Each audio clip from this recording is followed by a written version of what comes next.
versículo en Primera de Corintios, porque Pablo le dice a la iglesia de Corintios: recuerden lo que ha sucedido en nuestras vidas. Gracias a Jesús, un cambio ha venido a nosotros. Gracias a Jesús, ahora una vez más hemos sido reconectados con Dios. Acuérdate que a lo largo del libro de Romanos hablábamos acerca de la caída del hombre, la desconexión entre la creación de Dios, específicamente el hombre, que fue hecho a su imagen y semejanza, perdió la conexión con Dios por causa de la desobediencia. Y Pablo le dice a los corintios: recuerden que una vez más, gracias a Jesús, tú y yo hemos sido conectados con Dios, aunque no lo dice con estas palabras, pero al momento de decir con estos versículos, cuando el apóstol Pablo hace una pregunta y dice: ¿o ignoráis que vuestro cuerpo es templo del Espíritu Santo? ¿Quiénes tienen al Espíritu Santo? Aquellos que han sido reconectados con Dios, aquellos que han sido salvos, aquellos que han sido reconciliados con Dios. ¿Por medio de quién? Por medio de Cristo. Y entonces tú y yo tenemos una gran responsabilidad en nuestras vidas para, como dice este versículo final, el versículo 20, porque habéis sido comprados por precio, por un precio de sangre. Acuérdate que en el Antiguo Testamento cada año el sumo sacerdote hacía remisión del sacrificio de remisión de pecados para el pueblo, y tenía que costarle algo. ¿Qué costaba en aquel entonces? Una vida, una vida animal. Sin embargo, para que nosotros fuésemos reconectados con Dios, tenía que haber un precio, tenía que haber un sacrificio, el cual ninguno de nosotros era capaz de poder pagar. Y vino nuestro Señor Jesucristo y paga el precio. Por eso el apóstol a Pablo le dice a la iglesia en Corintios: porque habéis sido comprados por precio, glorificad pues a Dios en vuestro cuerpo y en vuestro espíritu. Entonces, recordamos que hemos sido salvados por el sacrificio de nuestro Señor Jesucristo. Glorifiquemos a Dios a través de los dos aspectos generales de nuestras vidas: nuestro cuerpo y nuestro espíritu, los cuales son de quién? Son de Dios. Nada es nuestro. Tal vez en esta sociedad encontramos que debemos de vivir por lo que nosotros forjamos, que forjemos nuestro destino, pero la realidad es que para el creyente nosotros estamos en los planes y nosotros estamos en las manos de quién? De Dios. Eso nos lleva a reconocer la dependencia de Cristo en nuestras vidas. Cristo es la pieza fundamental de nuestras vidas. Nada de lo que yo tengo es mío, sino todo me ha dado Dios. Todo lo que Dios ha puesto en nuestras vidas, tenemos que ser conscientes que ha venido por la gracia, por la misericordia de Dios. Sí, a lo mejor yo me he esforzado, sí, a lo mejor yo me he levantado temprano, sí, a lo mejor yo he trabajado por más de 20, 30 años, pero gracias a quien me levanto cada mañana, gracias a quien he trabajado más de 20 años, gracias a quien me da la vida para poder seguir adelante. Es Dios en nuestras vidas.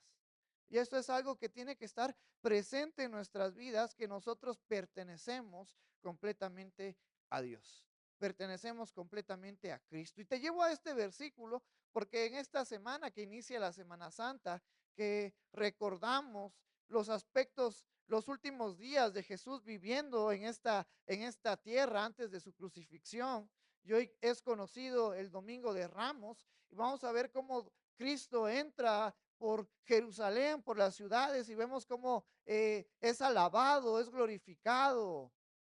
Pero esto tiene un significado más profundo para la vida del creyente. Y eso es algo que tenemos que recordar no solamente una vez al año, tenemos que recordarlo todos los días en nuestras vidas. Todos los días tiene que estar presente el sacrificio que Jesucristo hizo por la humanidad, el sacrificio que Jesús hizo por mi vida.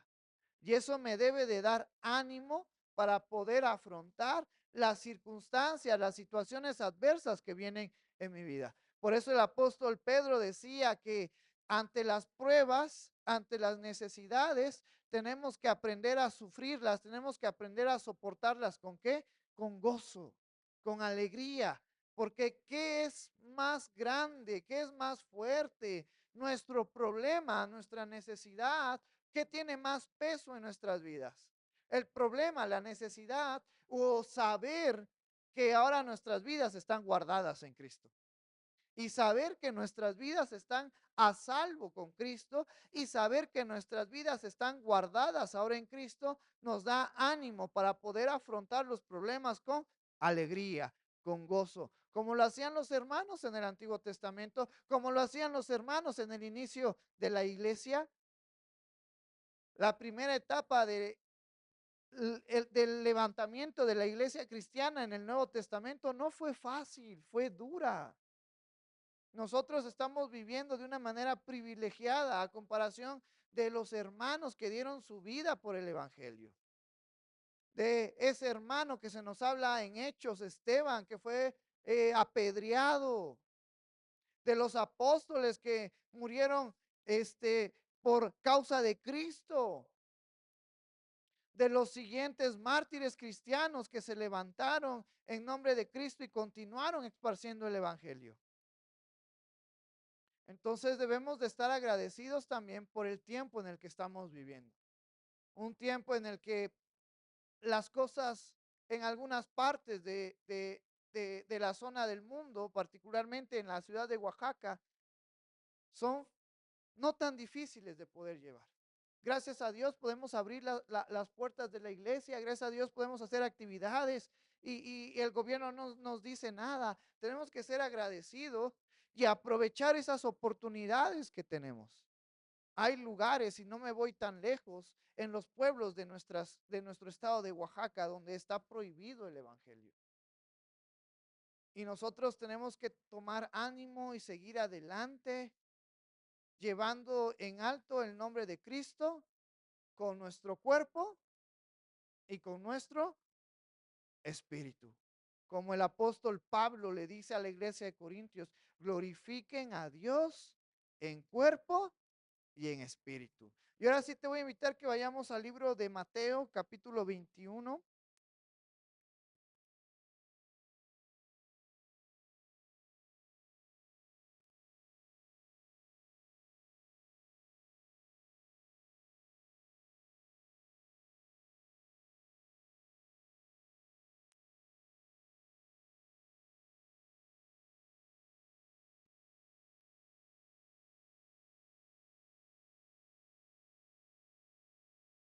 Y ya que estás en el versículo 21, te voy a invitar a que nos pongamos de pie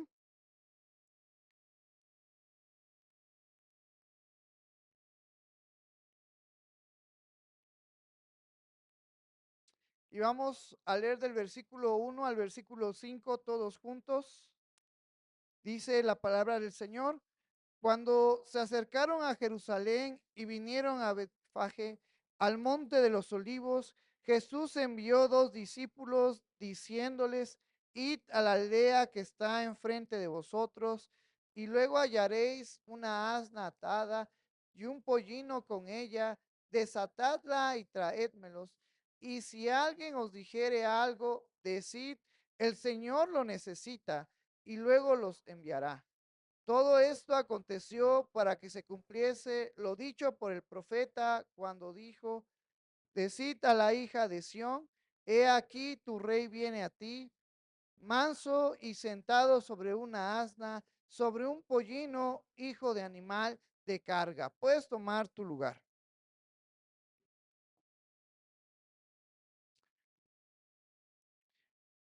Este día en el cual se nos describe este acontecimiento en Mateo, estaba hablando del día domingo donde Jesús estaba preparando para entrar en Jerusalén. Había estado en otros lugares, en otras aldeas, y un domingo por la mañana toma la decisión de entrar a Jerusalén.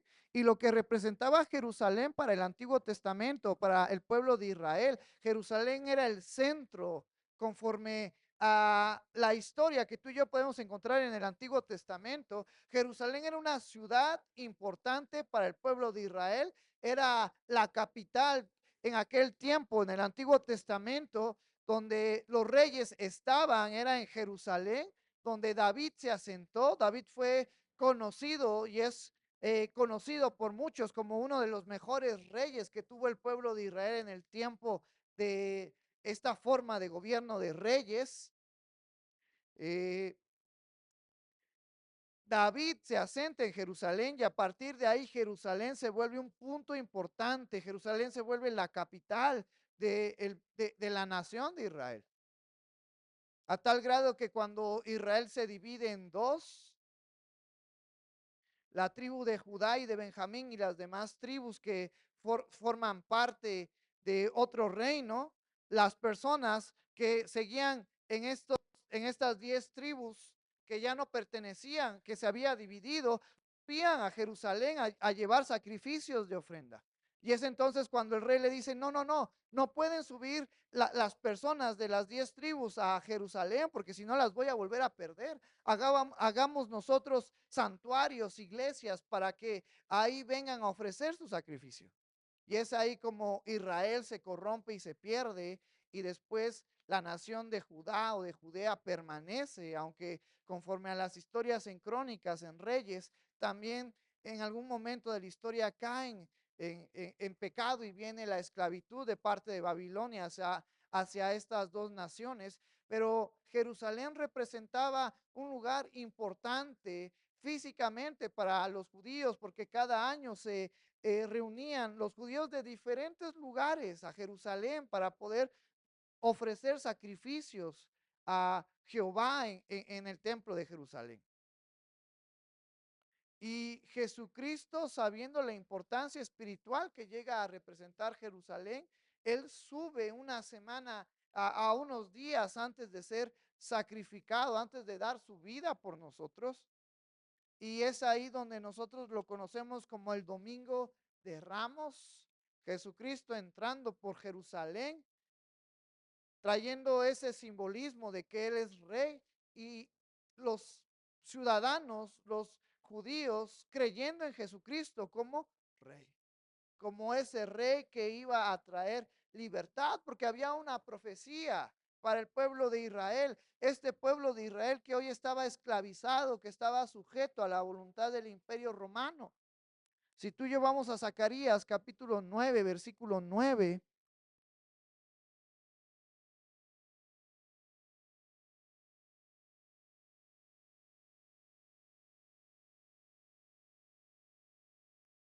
nos habla acerca del futuro glorioso de Sión, porque el pueblo de Israel había sido un gran imperio, había tenido bajo su autoridad a imperios como los filisteos, como había derrotado a los edomitas, había derrotado a muchas naciones que se habían levantado en contra del pueblo de Israel. Y tenemos las evidencias a lo largo del Antiguo Testamento. Pero esta gran nación en algún momento cae en cautiverio y toda su grandeza cae, a tal grado de que el pueblo de Israel, una nación independiente, llega a ser dependiente de los babilonios, llega a ser dependiente del imperio romano. Pero había una profecía, y esta profecía se escribió en los tiempos de la cautividad del pueblo de Israel, donde Dios iba a traer libertad al pueblo de Israel. Y esa profecía se encuentra en Zacarías capítulo 9, versículo 9, donde nos dice, alégrate mucho, oh hija de Sión, da voces de júbilo, hija de Jerusalén, he aquí tu rey vendrá a ti, justo y salvador, humilde y cabalgando sobre un asno, sobre un pollino, hijo de asna. El pueblo de Israel tenía esta promesa, creía en esta promesa y esperaba a un rey que iba a traer libertad de en medio de la esclavitud traída por el imperio romano, y ellos esperaban a un rey como lo fue David en sus tiempos. David trajo libertad de los filisteos tenían dominio, tenían mayor ejército, y cuando estaban a punto de luchar, muy probablemente los judíos sabían que iban a perder contra los filisteos. Cuando este hombre paladín de los filisteos de 3 metros de altura se levanta por las mañanas a decir que quería un duelo soldado a soldado, y el que ganara iba a traer la sumisión del otro imperio, este hombre llamado Goliat, y nadie quería confrontarlo, nadie quería luchar contra él porque era grande de estatura, porque era un hombre dedicado, estudiado para la guerra. Aún ni el mismo Saúl tenía la confianza en sí mismo para poder decir, yo siendo el rey de Israel voy a luchar en contra de este paladín. Hasta que David, un adolescente joven, temeroso de Dios, valiente, sabiendo que Dios podía usarlo para derrotar a su enemigo, toma esa decisión de poder confrontar a este hombre llamado Goliat. Y David demostró para el pueblo de Israel la confianza que había en Dios. El pueblo de Israel quería tanto a David por esa valentía que se hicieron cantos.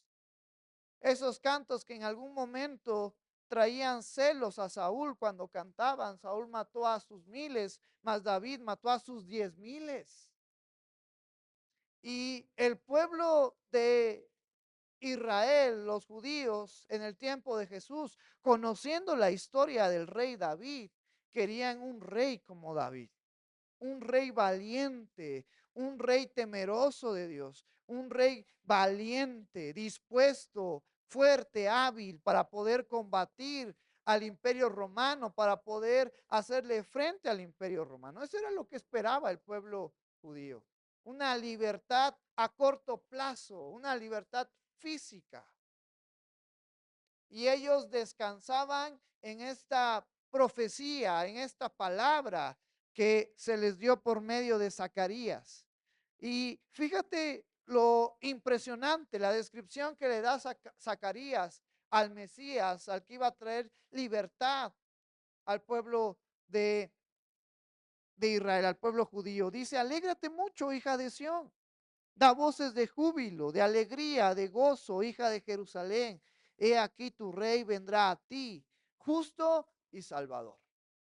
La palabra justo hace referencia a que todo lo que haga sea bueno, hasta tal grado de que sea perfecto, de que traiga una equidad, a que traiga justicia, salvador, a que sea el libertador de esa opresión, de esa esclavitud al cual el pueblo judío dependía del imperio romano, humilde.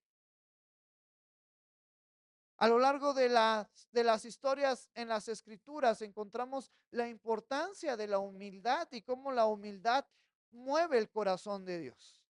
Y tocábamos el aspecto, el ejemplo que tenemos que no debemos de seguir, que nos queda claro en los libros de Isaías, Jeremías. Satanás creyó ser igual que Dios. Satanás perdió la humildad al reconocer que él era al no reconocer que él era una creación de Dios, sino quiso ser igual a quién, a Dios. Y se llenó de orgullo, de vanidad, que es el antónimo de esta palabra, humildad. Y fue arrojado del cielo y ahora ha sido condenado y ahora el pecado es parte de sus herramientas para llevar a la humanidad a alejarse de Dios. Y tú y yo como creyentes debemos de practicar lo que Jesucristo le dijo a sus discípulos, que tú y yo somos discípulos de Jesús, que aprendiéramos de él, que él era manso y humilde de corazón. Y hallaríamos descanso para nuestras almas, para nuestras vidas. Entonces, el pueblo de Israel estaba expectante por ver a un personaje, por ver a un hombre que se levantara con estas cualidades de justicia, que trajera salvación, de humildad. Y fíjate lo que nos dice este versículo al final, y cabalgando sobre un asno, sobre un pollino, hijo de asna. Un pollino es un asno joven que no ha sido montado todavía. Esa es la característica específica de un pollino.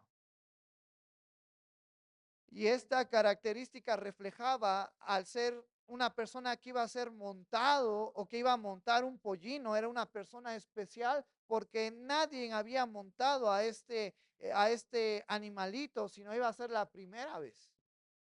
E incluso aunque los asnos suelen ser tranquilos, pero para montar a un asno por primera vez tienes que tener experiencia y de alguna manera tienes que hallar una conexión con el animal. Entonces, nos está describiendo aquí a un personaje perfecto, a una persona perfecta, perfecta para traer libertad al pueblo de Israel, perfecta para poder derrocar a todas aquellas personas que estaban esclavizando a su pueblo, perfecta para poder tener dominio sobre las personas y aún sobre los animales. Y el pueblo judío estaba expectante porque creía que eso iba a suceder. Y entonces llega Jesús y hace todos los milagros a lo largo de los capítulos anteriores, antes del capítulo 21. Y la gente queda impresionada a tal grado que en algunos versículos del Evangelio de Mateo se nos dice que las personas que oían a Jesús quedaban sorprendidas por la enseñanza que él daba, porque la daba con autoridad, no como los fariseos y como los escribas, porque Jesucristo hablaba con autoridad, pero también Jesucristo lo que hablaba lo hacía. Muy diferente a lo que los judíos, a lo que los fariseos y escribas hacían. Los fariseos y los escribas eran considerados maestros de la ley, imponían a las personas a hacer las cosas de la ley, pero ellas no las hacían.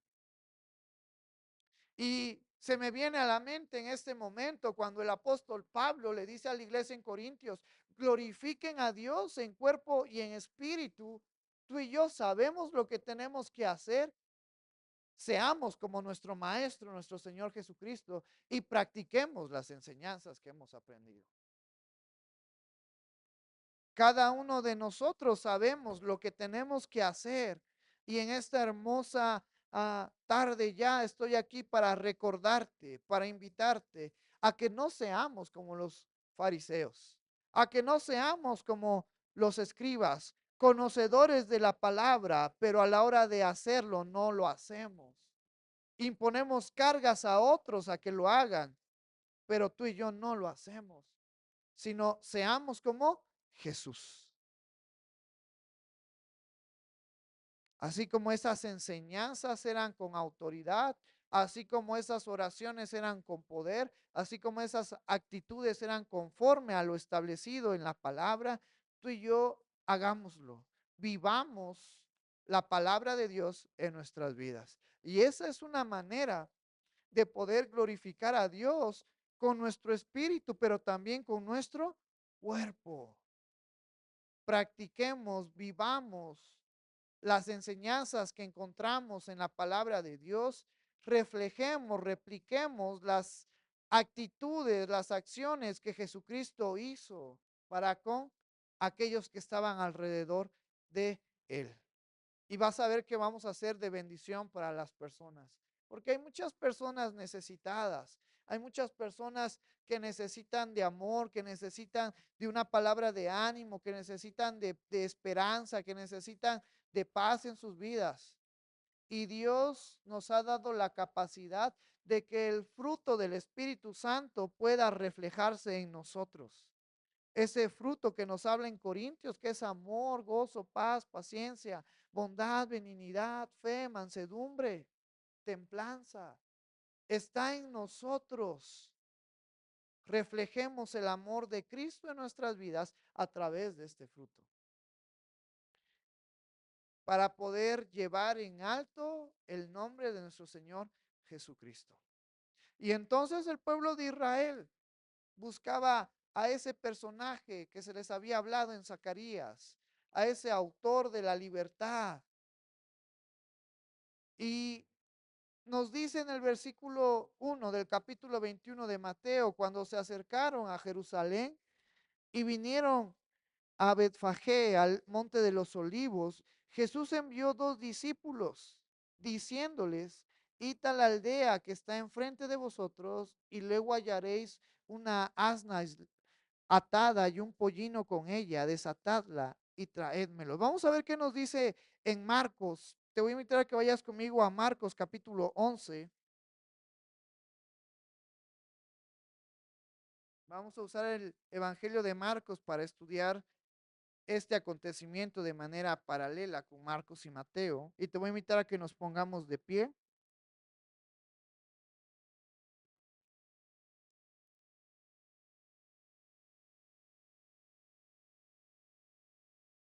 Y vamos a dar lectura de manera junta del versículo 1 al versículo 7. Vamos a dar lectura del versículo 1 al versículo 6. ¿Ya lo tienes? Dice la palabra del Señor, cuando se acercaban a Jerusalén, junto a Betfagé y a Betania, frente al monte de los olivos, Jesús envió dos de sus discípulos y les dijo, id a la aldea que está enfrente de vosotros, y luego que entréis en ella, hallaréis un pollino atado, en el cual ningún hombre ha montado, desatadlo y traedlo. Y si alguien os dijera, ¿por qué hacéis eso? Decid, Señor lo necesita y que luego lo devolverá. Fueron y hallaron el pollino atado afuera a la puerta, en el recodo del camino, y lo desataron. Y uno de los que estaba allí les dijeron, ¿qué hacéis desatando el pollino? Ellos entonces le dijeron como Jesús había mandado y los dejaron. Puedes tomar tu lugar. En este versículo de Marcos nos describe un poco más este acontecimiento, porque no solamente fueron y encontraron el pollino y lo desataron y después lo llevaron a Jesús, sino conforme a lo que Jesús había dicho, hubieron personas que de alguna manera estaban siendo oposición para poder llevar este pollino ante Jesús. Sin embargo, la autoridad que Jesús les dijo a los apóstoles, a estos dos discípulos que fueron por el pollino, reflejada en las palabras que Jesús les dijo, si alguien les dice que están haciendo con este pollino, díganle esto. Y eso fue lo que ellos hicieron. Y aquí está demostrando de una manera que no se puede escribir de manera o que no se entiende de manera explícita, pero sí implícita, la autoridad de Jesús encomendando a estos discípulos para poder cumplir con la misión, que en este caso era poder traerle este pollino, este asno joven a Jesús. Por eso en el versículo 5 que nos dice, y uno de los que estaban allí les dijeron, ¿qué hacéis desatando el pollino? Entonces les dijeron como Jesús les había mandado y los dejaron. Esta palabra de lo dejaron habla de que había resistencia de parte de estas personas que probablemente eran los dueños de este asno. Sin embargo, la autoridad dada a Jesús por medio de la palabra hizo que estas personas que en alguna ocasión se opusieron dejaran que los discípulos llevaran el pollino, desataran al pollino y se lo llevaran al maestro. Esto es algo también interesante porque Jesús nos ha dejado autoridad en nuestras vidas, porque Jesús nos ha dado esa autoridad de parte suya para poder hacer cosas en su nombre, obviamente cosas conforme a su palabra. Pero nosotros tenemos ese poder y esa autoridad de poder orar por los enfermos y bajo la autoridad de Dios y bajo la voluntad de Dios puedan ser sanos. Jesús nos ha dado la autoridad de poder orar por los endemoniados y bajo la autoridad de Jesús podemos traer libertad a estas personas que están siendo esclavizadas. Eso es algo que también debería de motivarnos a seguir adelante, porque tú y yo hemos puesto nuestra fe en Jesús, Jesús del Nuevo Testamento, el cual tiene autoridad, el cual podemos leer que trajo sanidad, que trajo libertad a personas enfermas, a personas endemoniadas, que levantó a personas muertas y les dio vida. Ese mismo Jesús nos ha dejado autoridad a nosotros para poder seguir con los planes de Dios en esta tierra. Y eso debería de animarnos y eso debería de motivarnos para poder seguir adelante afrontando las situaciones adversas que tú y yo tenemos. Por eso Pablo en el libro de los Romanos, en el capítulo 8, nos pregunta, ¿quién nos va a separar del amor de Dios? ¿Quién tiene la capacidad de alejarnos de Dios? ¿Lo alto, lo profundo, algún ser? Y termina Pablo diciendo, nadie ni nada nos podrá separar del amor de Dios que es en Cristo Jesús.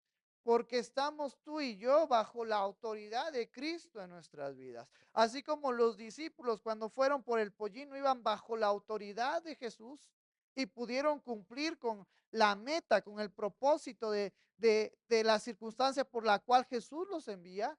Jesús tiene un propósito para cada uno de nosotros y tenlo por seguro que se va a realizar en nuestras vidas.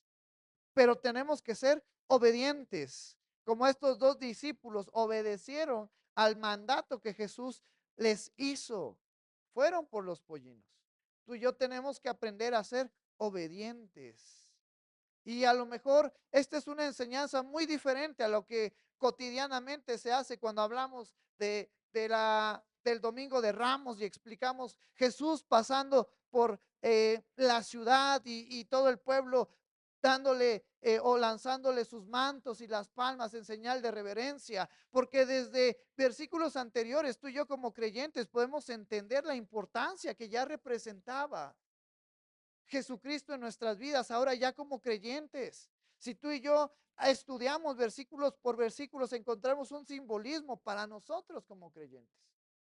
El tomar ánimo, en tomar ese consejo que se nos habla en las escrituras, el ver cómo los discípulos eran obedientes a la enseñanza de Jesús, en ver cómo Jesús tenía autoridad sobre ellos y en ver cómo Jesús tiene autoridad sobre nuestras vidas. En saber que tú y yo podemos estar tranquilos y confiados porque Jesús tiene autoridad sobre nosotros y Él nos ha dejado y Él nos ha delegado autoridad. Jesucristo le dijo a sus discípulos, cuando yo no esté, aún mayores cosas van a hacer. Y tú y yo tenemos que creerlas con fe y cosas grandes van a suceder en nuestras vidas.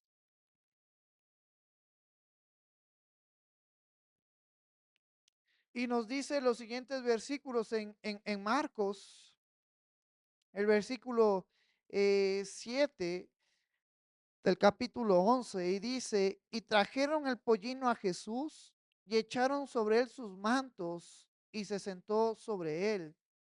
También muchos tendían sus mantos por el camino y otros cortaban ramas de los árboles y las tendían por el camino. Fíjate, lo primero que hacen los discípulos después de traer el pollino es quitarse los mantos, ponerlos sobre el pollino para que Jesús monte el pollino con estos mantos, en señal de reverencia, porque los discípulos estaban convencidos que Jesús era el Mesías, y la palabra Mesías hace referencia a Salvador. Los discípulos sabían que Jesús era enviado de parte de Dios, que Jesús era el Hijo de Dios y que Jesús iba a traerles libertad.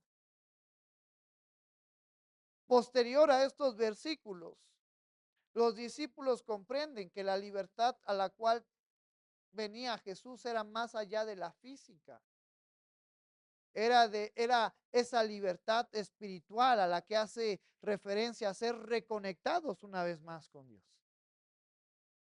Y después de que los discípulos reconocían a Jesús como el Salvador, despojándose de los mantos, porque era una costumbre dentro de la historia del Antiguo Testamento, cuando pasaba el rey, cuando en las batallas por el reino, aquel que ganaba después subía a Jerusalén, los aldeanos, los ciudadanos de Jerusalén lanzaban sus palmas, sus mantos en señal de reverencia, de aceptación al nuevo rey. Y tú y yo en esta hermosa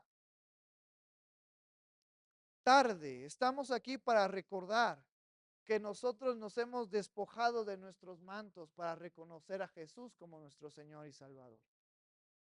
Y cada uno de nosotros puede reflexionar qué representa el manto en mi vida. ¿Qué significa el que yo haya o qué significa que los apóstoles hayan quitado de su manto, que era una de las ropas comunes básicas e importantes que usaban? ¿Qué significa? ¿Qué simbolismo tiene el que estos discípulos hayan quitado su manto para ponerlo en el pollino y que Jesús se sentara. Tal vez tiene que ver mucho con lo que Jesucristo dijo en alguna ocasión a sus discípulos, que el que quiere seguirlo tiene que negarse a sí mismo, tomar su cruz e ir en pos de él. El manto puede representar para muchos de nosotros nuestro orgullo. Para muchos de nosotros puede representar nuestros problemas. Puede representar nuestra habilidad, nuestros talentos y nuestros dones. Porque reconocer, como nos dice Romanos, que aquel que confiesa con sus labios que Jesucristo es su Señor y cree con el corazón que Dios le ha levantado de los muertos será salvo. Y te acuerdas en la palabra griega en la cual se escribió este versículo en Romanos, que hace referencia cuando dice aquel que confiese con su boca que Jesús es su Señor. Esta palabra del griego Señor solamente se ocupaban para dos personas. El primer personaje por la cual decían esta palabra Señor era para los dioses romanos y griegos, para su dios principal dentro de la mitología romana, dentro de la mitología griega había Zeus, el padre del rayo, Hades, el dios de la muerte. Y aquellos que adoraban a su dios, sea Zeus, sea Hades, sea Poseidón, cualquier otro dios, solamente para él le decían Señor. Y el segundo personaje por el cual ocupaban este vocábulo de Señor era para el emperador romano, para el César romano. Y que Pablo lo haya incluido esta palabra diciendo aquel que confiese con sus labios que Jesús es su Señor, nos está hablando de dependencia total hacia Jesús. Reconocer a Jesús como el dueño de nuestras vidas. Porque los romanos tenían entendido y tenían claro que el que tenía toda la autoridad en su vida físicamente era el César. El César podía hacer con ellos lo que se le placiera porque era el emperador. Pablo nos está diciendo, ustedes tienen que reconocer que ahora vivimos bajo la voluntad de Jesús.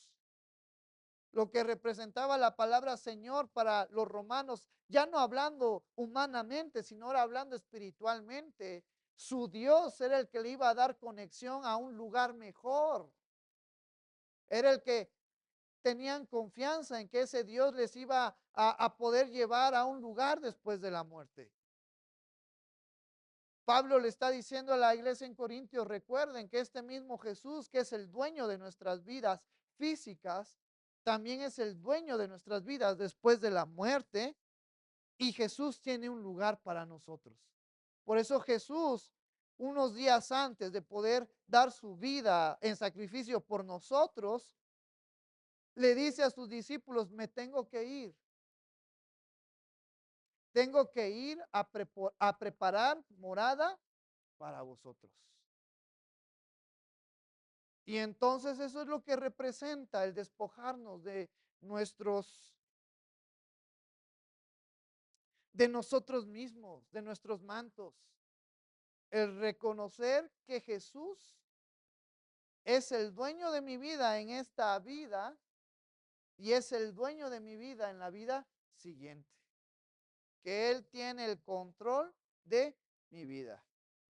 Y humanamente puede llegar a ser difícil porque parte de la característica humana es el poder ser dependientes, el poder aprender a sobrevivir por nosotros mismos. Porque parte de la sociedad de una manera fuerte enseñan eso. No necesitas de nadie para poder sobrevivir en esta tierra.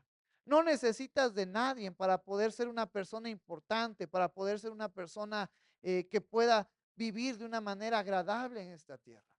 Pero para el creyente nos es claro que en nuestras vidas sí necesitamos de alguien para poder vivir.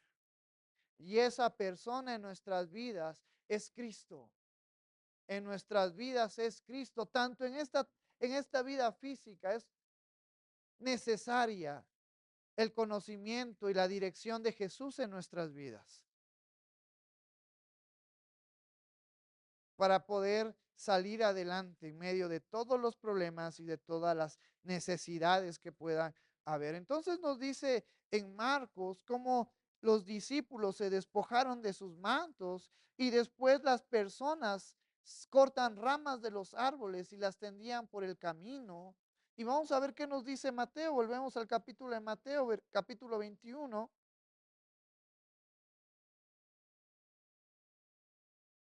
Versículo 7 en adelante, y nos dice, y trajeron el asna y el pollino, y pusieron sobre ellos sus mantos, y él se sentó encima, y la multitud que era muy numerosa tendía sus mantos en el camino, y otros cortaban ramas de los árboles y las tendían en el camino. Versículo 9, y la gente que iba delante y la que iba detrás aclamaba diciendo, Hosana al Hijo de David, bendito el que viene en el nombre del Señor, Hosana en las alturas. Y entonces después de este suceso, al ver cómo los discípulos se despojaban de sus mantos y los ponían sobre el pollino, y después al ver cómo la multitud, que era muy numerosa, también se despojaba de sus mantos y los arrojaba en el camino, y cortaban ramas de los árboles, que conforme a los árboles que crecen en Israel eran palmas. Esas palmas eran puestas sobre el camino en reverencia de que creían en Jesús como el Salvador, como el Mesías. Y se nos describe en este capítulo de Mateo que las personas decían, Hosana al Hijo de David, bendito el que viene en el nombre del Señor, Hosana en las alturas. El pueblo creía que Jesús era enviado de parte de Dios, y para que se cumpliera la profecía, o para que se supiera que se iba a levantar un hombre como David, nos dice en las profecías del Antiguo Testamento que tenía que ser descendencia de David. Por eso es que el pueblo de Israel nos dice en este versículo, hijo de David, porque ellos sabían que si Jesús era el verdadero, tenía que ser de la descendencia de David. Por eso es que al principio de Mateo se nos habla de la genealogía de Jesús, que nos lleva a entender que por parte de José y por parte de María, ellos eran descendientes de David. Y luego nos dice estas más palabras, bendito el que viene en el nombre del Señor, hosana en las alturas. ¿Sabían que Jesús era enviado por parte de Dios por todo lo que ya había hecho antes de este versículo, por todos los milagros que habían visto, por escuchar a Jesús hablando con autoridad, al ver cómo cosas pasaban, a ver cómo Jesús tenía dominio sobre la tempestad, sobre los vientos, sobre las cosas a las cuales humanamente nosotros no tenemos el control? Al ver cómo Jesús había dado vida a estos dos personajes que fueron resucitados en los evangelios, a Lázaro, cómo Jesús tenía control aún sobre la muerte. Por eso es que ellos estaban convencidos que Jesús les iba a traer libertad. Y nos dice los versículos siguientes del libro de Mateo, cuando entró él en Jerusalén, toda la ciudad se conmovió diciendo, ¿quién es este? Y la gente decía, este es Jesús, el profeta de Nazaret de Galilea. Sin embargo, así como habían personas que habían creído en Jesús, así como los discípulos sabían que Jesús era enviado de parte de Dios y que les iba a traer libertad, habían personas que dudaban de Jesús. Habían personas que habían escuchado las historias de Jesús, pero a lo mejor no la habían visto físicamente. Vamos a ver qué nos dice ya para ir terminando los últimos versículos de Marcos.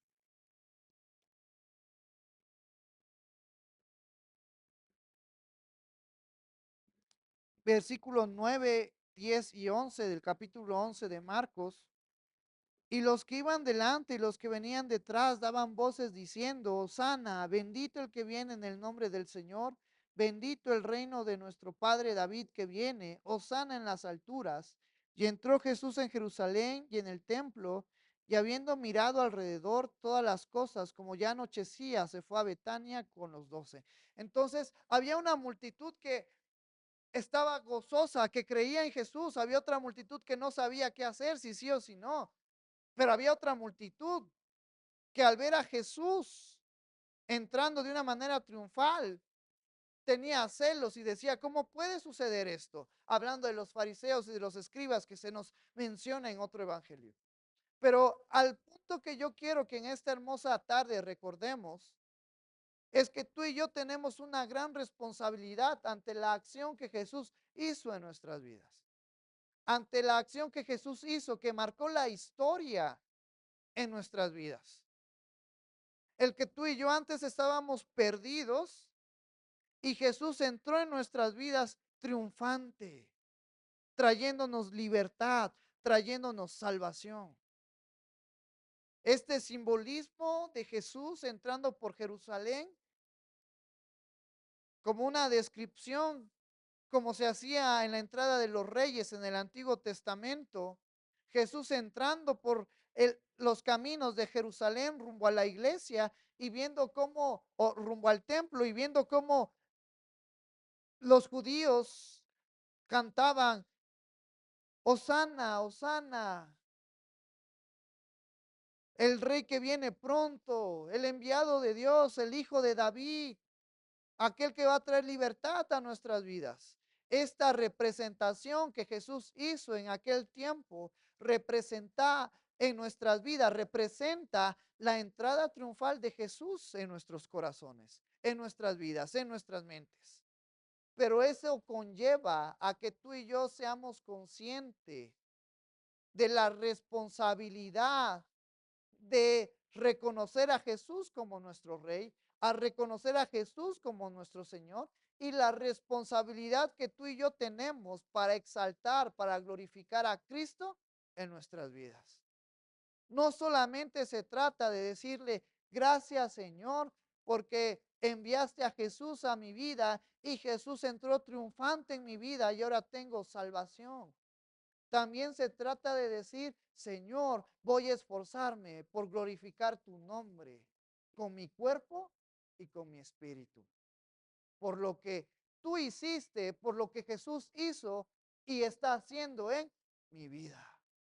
Esta entrada triunfante tiene que estar presente en mi vida, no solamente con la palabra del título, entrada triunfante, sino que tiene que estar presente en mi vida con acciones. Tenemos que esforzarnos por poder vivir conforme a la palabra de Dios. Tenemos que esforzarnos por reflejar las enseñanzas que Jesús nos ha dejado. Y entonces, cuando tú y yo con nuestras acciones, cuando tú y yo de una manera consciente somos hacedores de la palabra, estamos reconociendo y estamos dando a conocer a aquellos que nos ven que Jesús entró triunfante en nuestras vidas. Porque conforme a lo que acontece en estos días, muchas de las personas, mucha de aquella gente que arrojaba sus mantos y que cortaba ramas de los árboles y las ponía en el suelo para que Jesús pasara con ese pollino, muchas de esas gentes fueron corrompidas por los fariseos y por los escribas. Y en aquella reunión que se hizo, en aquel concilio que se hizo, donde Jesús estaba presentado como un prisionero, y cuando el encargado de esta ciudad de Jerusalén les estaba diciendo, yo no veo fallas, yo no veo que Jesús haya hecho algo malo, hay que, ¿por qué no le dan libertad? ¿Por qué lo tratan como un ladrón?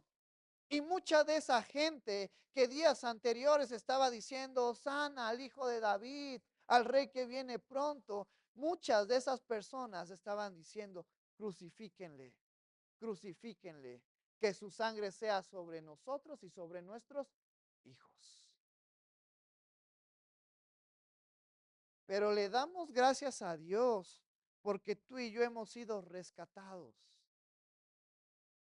Porque aún en medio de la turbulencia, aún en medio de la adversidad, cuando la oportunidad del Evangelio llegó a nuestras vidas, Dios obró para que tú y yo aceptáramos a Jesús, para que tú y yo reconociéramos a Jesús como nuestro Señor y Salvador.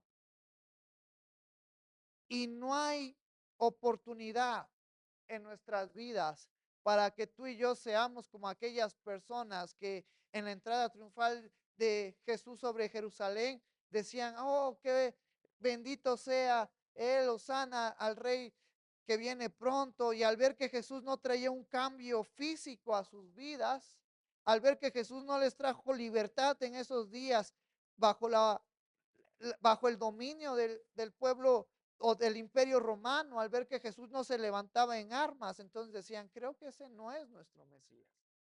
Hay que crucificarlo porque nos equivocamos. Nosotros entendemos que Jesús entró triunfante en nuestras vidas, trayendo una libertad que es mejor que la física, trayendo una libertad que es mejor que pertenecer a alguna nación en esta tierra. Jesús nos trajo libertad espiritual. Ahora tú y yo somos salvos, ahora tú y yo hemos sido reconectados con Dios, ahora tú y yo somos amigos de Dios, nos dice Romanos, tú y yo hemos sido reconciliados de esa enemistad que había entre Dios y la humanidad. Ya esa libertad es a la que Jesús hablaba. Y ahora tú y yo sabemos que esa es la mejor libertad, porque en esta vida no importa de qué nacionalidad somos, no importa de qué cultura somos, al final cuando seamos llamados, tú y yo vamos a estar juntos con Cristo. Y esa es la libertad que tú y yo entendemos y que tú y yo sabemos que la tenemos y anhelamos. Pero también se nos invita y se nos exhorta a glorificar y a llevar en alto el sacrificio que Jesús hizo por nosotros. Y no ser como estos hombres de los cuales yo te mencionaba, que al ver que Jesús no traía un cambio físico a sus vidas, estaban días después crucificando a Jesús. Y esto es un recordatorio para cada uno de nosotros, que vamos a pasar por necesidades, vamos a pasar por situaciones duras, difíciles. Algunas familias de nuestra iglesia están pasando por situaciones duras, difíciles, que duelen, que incomodan, pero esa no es una razón para negar nuestra fe en Jesús, porque sabemos que tenemos que sufrir, porque es parte de la vida, pero que Dios tiene cuidado de nosotros y que este sufrimiento es un sufrimiento temporal, que mejores cosas tenemos tú y yo en donde, en el reino de los cielos. Por eso en esta hermosa tarde, queridos hermanos, estamos aquí para recordar que Jesús entró triunfante en nuestras vidas, pero que también tú y yo tenemos una responsabilidad de llevar en alto esa acción de Jesús hacia nuestras vidas. Jesús ya hizo lo difícil, lo que humanamente para nosotros era imposible, el poder reconectarnos una vez más con Dios. Ahora que Jesús es el dueño de nuestras vidas, ahora que Jesús nos dio salvación, llevemos una vida en agradecimiento todos los días de nuestras vidas, recordando y viviendo de una manera intencional el ser agradecidos por lo que Dios hizo en nuestras vidas. Tomemos ánimo, tomemos fuerza y sigamos adelante en medio de las necesidades, en medio del problema. Si a lo mejor tú puedes decir, todo está bien en mi vida, dale gracias a Dios. Si a lo mejor tú puedes decir, yo tengo muchos problemas, muchas adversidades, confía en Dios, confía en Cristo y Él va a suplir y a darnos lo que necesitamos para poder seguir adelante. En esta hermosa tarde te voy a invitar a que nos pongamos de pie. Vamos a terminar esta enseñanza dándole gracias a Dios, recordando que Él entró triunfante en nuestras vidas y que Él sigue triunfante en nuestras vidas y que tú y yo tenemos una responsabilidad de poder glorificar, de poder llevar en alto, de poder ser agradecidos con lo que Jesús ha hecho en nuestras vidas. Humanamente a veces cuesta, pero entonces recordamos, nuestras vidas ya no son nuestras, ni sus vidas me pertenecen a mí, nuestras vidas le pertenecen a Cristo. Vivamos por Él, hagamos sus enseñanzas, llevándolo de gloria en gloria, recordándolo y de una manera intencional, viviendo para quién, para Cristo en nuestras vidas. Gracias Señor por tu amor, gracias Padre por tu misericordia y gracias por esta bella tarde que nos has permitido, amado Padre, poder estar aquí en tu iglesia, Señor, en armonía con nuestros hermanos. Gracias por tu palabra que se nos ha dado, gracias por la oportunidad que tú nos has dado de poder estudiar abiertamente tu palabra, de poder ser agradecidos con lo que tú nos has dado. Y en esta hermosa tarde te damos gracias por el recordatorio que tú nos has hecho, Señor. La entrada triunfal de Jesús, una entrada triunfal en nuestros corazones, en nuestras vidas, trayendo un antes y un después a nuestras vidas. Ahora podemos ser llamados hijos tuyos por medio de Jesús. Y en esta hermosa tarde, amado Padre, yo te pido que tú nos ayudes a ser conscientes de la responsabilidad que tenemos como creyentes de llevar en alto el nombre de nuestro Señor, de nuestro Señor Jesucristo, de glorificar cada acción, cada paso que Él vivió en esta tierra por amor hacia nosotros, de poder practicar las enseñanzas que nos ha dejado y de vivirlas. Te damos gracias porque así como un domingo de hace unos años atrás, Jesús entraba por Jerusalén y las personas se despojaban de sus mantos y cortaban palmeras y ramas de los árboles en señal de aprobación, como el rey que iba a venir, ese rey que se les había prometido. Así, amado Padre, en esta hermosa tarde hemos recordado que Jesús es nuestro Señor, que Jesús tiene el dominio, que Jesús tiene el control de nuestras vidas. Te pedimos, amado Padre, tú conoces nuestra mente, tú conoces nuestro corazón, tú conoces nuestros anhelos, nuestros deseos, tú conoces nuestra forma de ser y nuestra forma de vivir.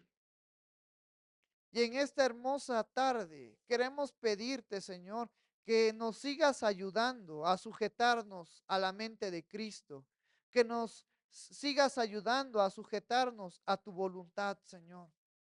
Muchas veces humanamente tenemos nuestros planes y tenemos nuestras ideas, pero en esta hermosa tarde estamos aquí para recordar que se tiene que hacer tus planes, tus deseos y tus anhelos en nuestras vidas, Señor.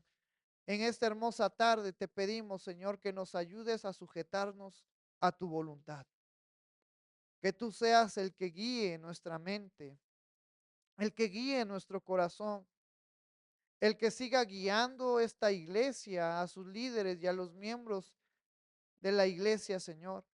Ayúdanos a sujetarnos a tu voluntad. Ayúdanos a sujetarnos a la voluntad de aquel que pagó el precio por nuestras vidas. Ayúdanos a sujetarnos a la voluntad de aquel que entró triunfante en nuestros corazones, en nuestro ser, en nuestra mente. Ayúdanos a sujetarnos a aquel que trajo la redención y la reconciliación contigo, nuestro Señor Jesucristo, Señor. Ayúdanos, Padre, a vivir conforme a tu palabra, conforme a las enseñanzas que Jesús nos ha dejado. Pues hemos recordado de una manera presente en nuestras vidas que nos hemos despojado del viejo hombre, de ese viejo hombre que representa nuestro orgullo, nuestra vanidad, nuestra maldad, nuestra concupiscencia, nuestro pecado, y hemos sido revestidos bajo la mente de nuestro Señor Jesucristo. Ayúdanos, amado Padre, a ser responsables. Ayúdanos, amado Padre, a glorificar y exaltar tu nombre, como Pablo le decía a la iglesia en Corintios, en Éfeso, en Gálatas, a que te glorifiquemos, a que glorifiquemos a Cristo con nuestro cuerpo y con nuestro espíritu. Gracias, amado Padre, porque yo sé que tú tienes el control de nuestras vidas, que tú tienes el control de cada uno de nosotros. También en esta hermosa tarde, amado Padre, te pedimos que tú nos ayudes en medio de nuestras necesidades, en medio de nuestras enfermedades, en medio de las circunstancias por las cuales podamos estar pasando. Manténnos, Señor, de pie y con gozo y con alegría. En medio de la confusión, en medio de la adversidad, ayúdanos, amado Padre, a recordar que tú tienes el control de nuestras vidas. Pues así como hemos reconocido que tú eres el Señor de nuestras vidas, también recordamos que tú tienes el control de nuestras vidas, que tú eres nuestro Padre y nosotros tus hijos. Y así como Jesucristo en alguna ocasión mencionó que si nosotros siendo malos padres sabemos dar buenas dádivas a nuestros hijos, ¿cuánto no más nuestro Padre Celestial nos dará buenas dádivas a nosotros? Descansamos en ti sabiendo, Padre, que tú obrarás conforme a tu voluntad, obrarás para bien nuestro en medio de la adversidad, en medio del dolor, en medio de la angustia, en medio de la confusión, sabiendo que tú estás por encima de todo, Señor, que tú tienes el control de todo. Y descansamos en tu palabra, que también se nos menciona en Romanos, que los que aman a Dios, todas las cosas les ayudan a bien. Yo te pido, amado Padre, que tú nos sigas dando ánimo, fuerza, gozo, alegría para poder seguir adelante y todos los días que tú nos permitas de vida llevar en alto, llevar glorificando a Cristo con nuestras acciones, con nuestras palabras, con nuestra mente. Gracias, amado Padre, por la oportunidad que nos das de poder estar aquí, Señor. Te damos las gracias por los hermanos que están en las misiones, que también están realizando servicio, que están cantándote y alabándote y estudiando tu palabra. Gracias, amado Padre, por que tú eres bueno en nuestras vidas. Gracias porque tú eres fiel en nuestras vidas. Y aquí seguiremos, Señor, siendo dependientes de ti, confiando en ti y sabiendo que tú tienes el control de nuestras vidas. Recibe toda la gloria y toda la honra en el nombre maravilloso de tu Hijo Jesús, que es sobre todo nombre. Amén